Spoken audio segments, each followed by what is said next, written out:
시청자 여러분 안녕하십니까? 나경원 전 의원이 정면 충돌의 길로 나섰습니다.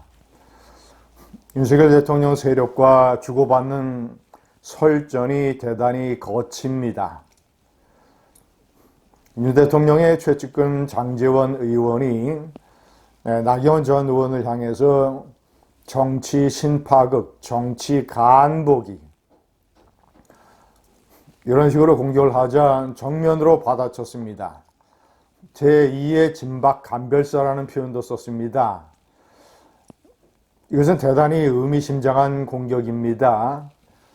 2016년 총선 때 진박 간별사로 구분이 되는, 평가되는 최경환 의원을 포함한 일단의 세력이 공천에 깊숙이 개입을 해서 공천 파동이 벌어졌고, 그 결과 지금의 국민의힘이죠. 대패와 대통령의 탄핵으로까지 이어졌다.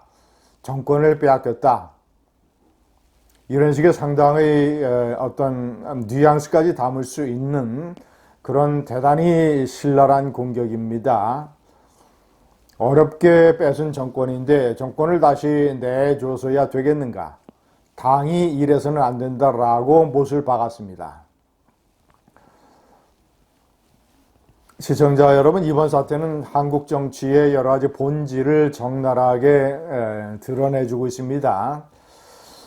제가 몇 가지 나름대로 정리를 해봤습니다. 첫 번째, 윤석열 대통령이 이 당권 선거에 우회적으로 개입을 하는 것이 정당 민주주의에 반하는 것이다. 윤 대통령에 대한 비판 반대 세력이 내거는 주요한 명제입니다. 첫 번째, 이 부분에 대해서 정리를 해보면 저는 그런 논리가 맞지 않다고 생각을 합니다.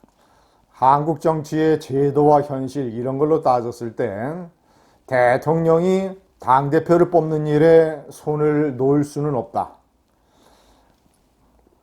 예를 들면 당무는 두 가지가 있습니다. 일반적인 당무, 당대표가 최고위원들과 같이 협의를 해서 여러 가지 당의 의사를 결정을 하는 이런 당무가 있고, 보다 더 차원이 높은 당무는 당의 지도자를 뽑는 것, 당대표나 당의 대통령 후보를 뽑는 것, 이런 것이 한 차원 높은 그런 당무입니다.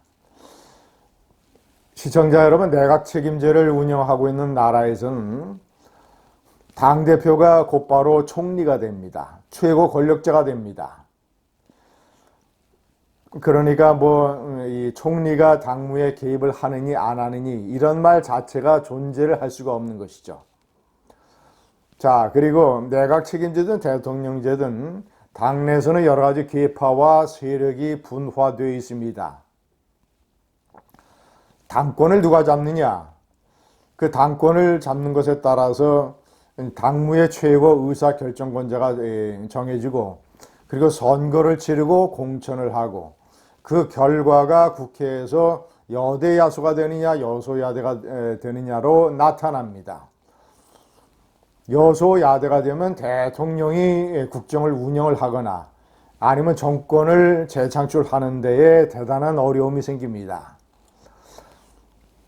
과거에 대통령이 집권당의 총재를 맡아서 당대표와 원내총무, 사무총장을 임명하던 시절이 있었지만 지금은 대통령은 수석당원입니다.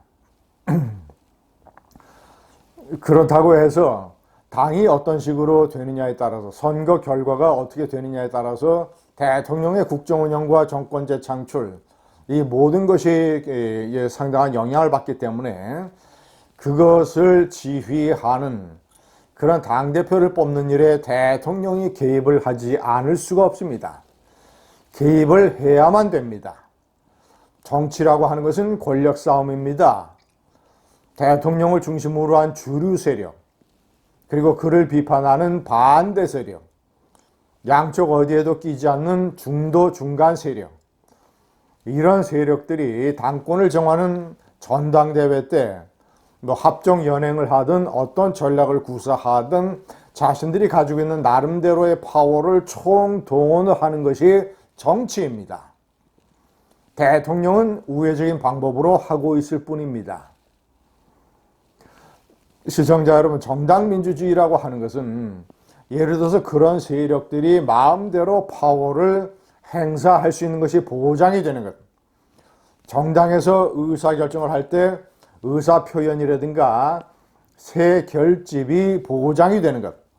예를 들어서 나경원 전 의원이 출마를 자신의 의지대로 강행할 수 있게 하는 것. 이런 것이 정당민주주의지, 대통령이 개입을 해서 대통령을 중심으로 해서 주류 세력이 파워를 형성해서 나경원 전 의원을 견제하고 안철수 또는 이준석, 유승민 세력과 싸우고 이런 것들이 정당민주주의를 훼손하는 것이 절대 아닙니다. 시청자 여러분, 안철수 의원이 나경원 전 의원에게 수도권 연대를 위해서 손짓을 하고 있습니다. 그러나 이것이 안철수 의원에게 플러스가 될지 마이너스가 될지는 두고 봐야 될 일입니다. 워낙 책임다운들 사이에서 이준석 트라우마가 있기 때문에 대통령과 대립각을 세우는 당대표로서는 곤란하다, 이런 의식이 팽배해 있기 때문에 만약에 안철수 의원이 나경원 전 의원과 손을 잡는다면 과연 플러스가 될 수 있을까요?